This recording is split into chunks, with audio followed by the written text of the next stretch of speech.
5বার বিশ্ব চ্যাম্পিয়ন, দুর্নীতিবাজ দল, যাদের মূল নেতারা দুর্নীতিবাজ হিসেবে চিহ্নিত, তারা দুর্নীতির বিরুদ্ধে কর্মসূচি দেবে। এটা এই বছরের সেরা যুগ।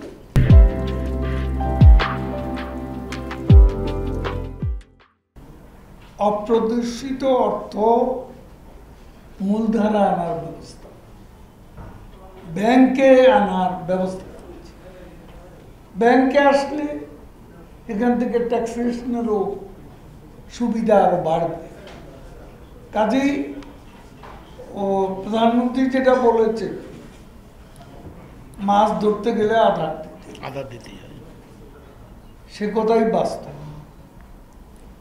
এখন সিপিডি কি বললো, টিআইবি কি বললো, সুজন কি বললো, এসব নিয়ে আমাদের কোনো মাথা ব্যথা নেই। ওরা সবাই বিএনপি সুরে সুর মিলিয়ে কথা বলে, কথার সাথে যাদের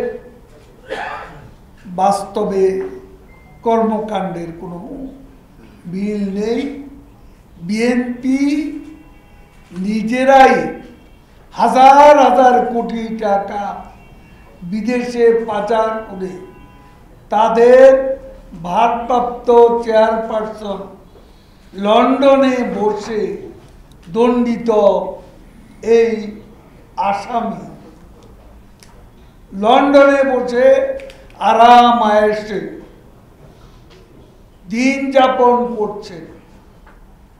এই হাজার হাজার কোটি টাকা পাচারের হিসেব মির্জা ফখরুল সাহেব দিতে।